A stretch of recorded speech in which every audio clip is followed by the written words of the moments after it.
Wind screamed across the New Mexico territory like a woman mourning her dead, tearing through sagebrush and scattered mesquite that clung to existence in soil the color of old copper. Horizons stretched endless here, where heaven met hell in a blaze of crimson sunsets, and men measured their worth in bullets and broken promises. Sarah McAllister stood on the porch of her father's dying ranch, 23 years old and hard as the land that raised her. Calloused hands, sun-weathered skin, eyes the pale green of Spanish moss that held no illusions about mercy or miracles. Behind her, the ranch house sagged like a beaten dog, adobe walls cracking, roof tiles missing where last winter's storms had taken them, 40 head of cattle left from 200, wells running dry, banknote coming due in 30 days. Her father was dying too. Consumption had hollowed him out until James McAllister was more ghost than man. Coughing red into handkerchiefs, he burned in secret so his daughter wouldn't see how little time remained. "There's another way, Sarah." His voice rasped from the darkness of his room, thin as paper tearing. "No, Daddy, there ain't." But there was. Riding toward them through heat shimmer and dust devils, crossing 70 miles of hostile desert because word had reached him in a saloon in Santa Fe. Word that Sarah McAllister needed a husband, and quickly, before Cyrus Blackwood's hired guns came to take what her father couldn't pay. Cole Garrison, gunslinger, killer. A man with 11 notches on his belt and eyes dark as a mine shaft going down to nothing good. He rode a steel-dust stallion the color of gunmetal, and when he appeared on that ridge overlooking the McAllister place, the whole valley seemed to hold its breath.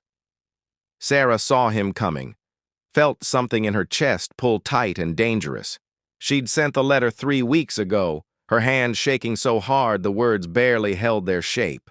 "Come if you're the man they say. Come if you're Cole Garrison. I'll pay your price." Now here he was, real as death, inevitable as nightfall.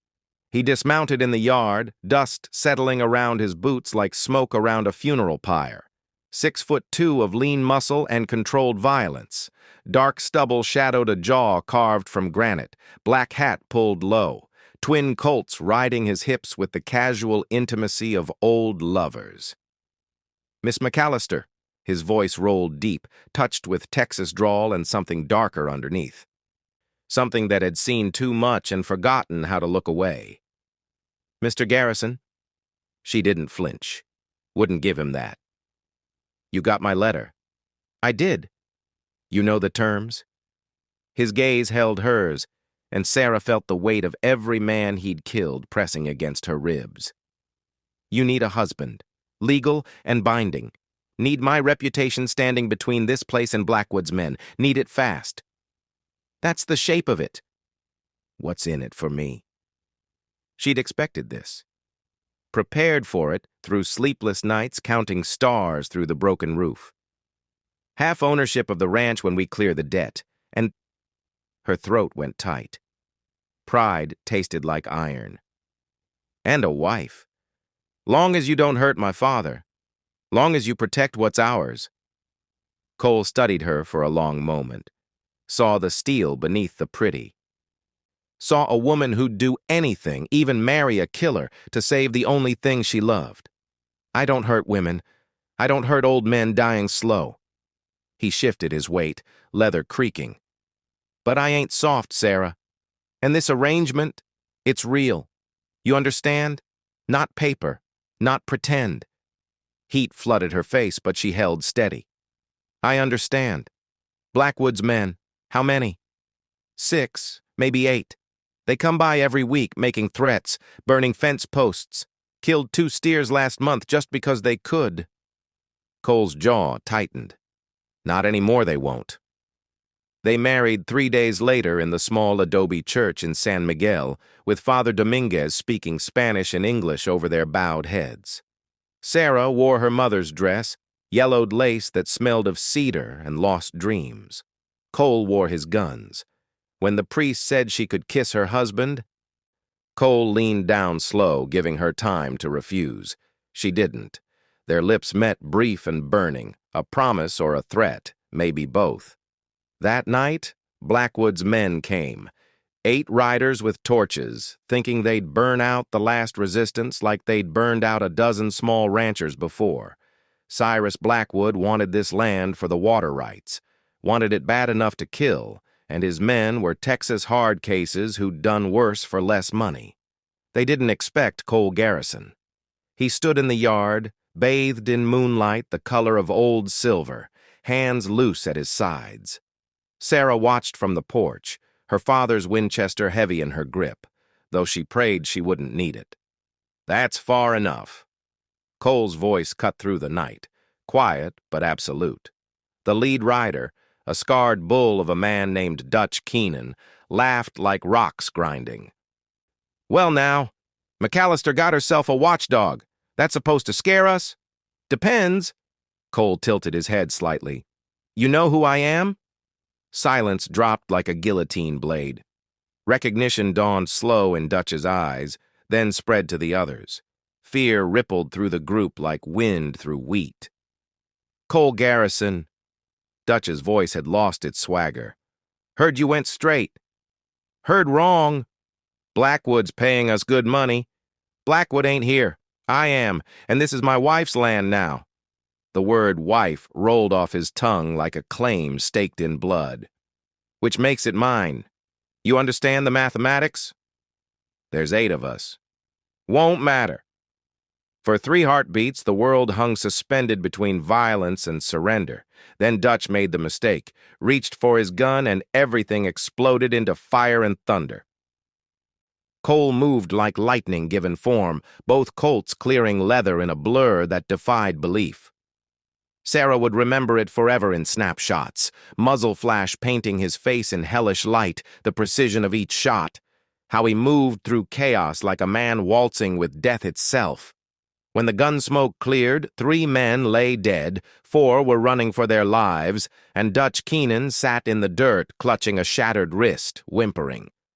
Cole walked to him slow, boots crunching on scattered brass. "You tell Blackwood what happened here. Tell him Cole Garrison says this ranch is off limits. Tell him if he sends more men, I'll come to his house and finish this personal-like. You understand?" Dutch nodded frantically, all fight bled out of him. "Now get gone." The wounded man scrambled for his horse and fled into darkness, leaving his dead behind. Sarah stood frozen on the porch, heart hammering so hard she thought her ribs might crack. She'd never seen anything like it, never imagined one man could be so perfectly lethal. Cole holstered his guns and turned to her, and in his eyes she saw something unexpected. Shame, as if the violence that had just saved them also condemned him somehow. "I'm sorry you had to see that." "Don't be." Her voice came steady, despite the shaking in her hands. "You saved us. Saved you with blood and death.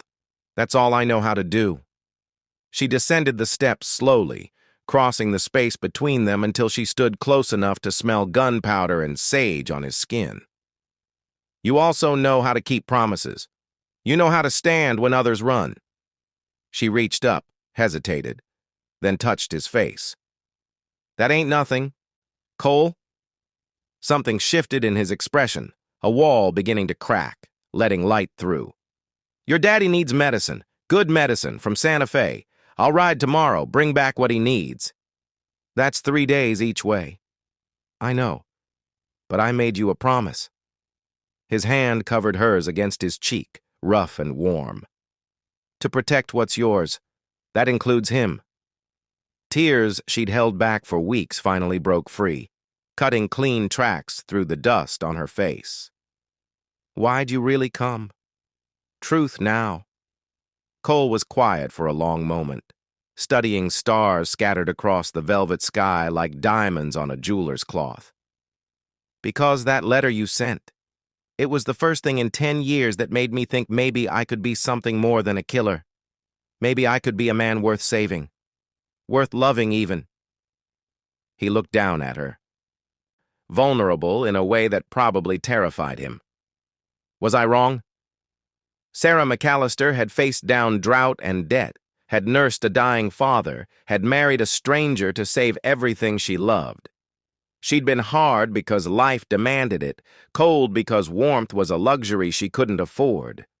But standing there in moonlight and gun smoke, looking at a killer who'd become her husband, who'd shed blood to protect her and now offered something more precious than violence, she felt that hardness begin to thaw. "No," she whispered. "You weren't wrong." When he kissed her this time, it wasn't for a priest or a paper, it was for them. For hope. For the possibility that two broken people might heal each other in the hard country that had wounded them both. Behind them, in the ranch house, her father stopped coughing long enough to smile. Outside Santa Fe, Cyrus Blackwood received a report that would make him abandon his claim. And across the New Mexico territory, dawn broke copper and gold over land that had tested them but hadn't broken them. The Gunslinger and the rancher's daughter. Two souls forged in fire, finding redemption in each other. Some love stories bloom in ballrooms and garden parties.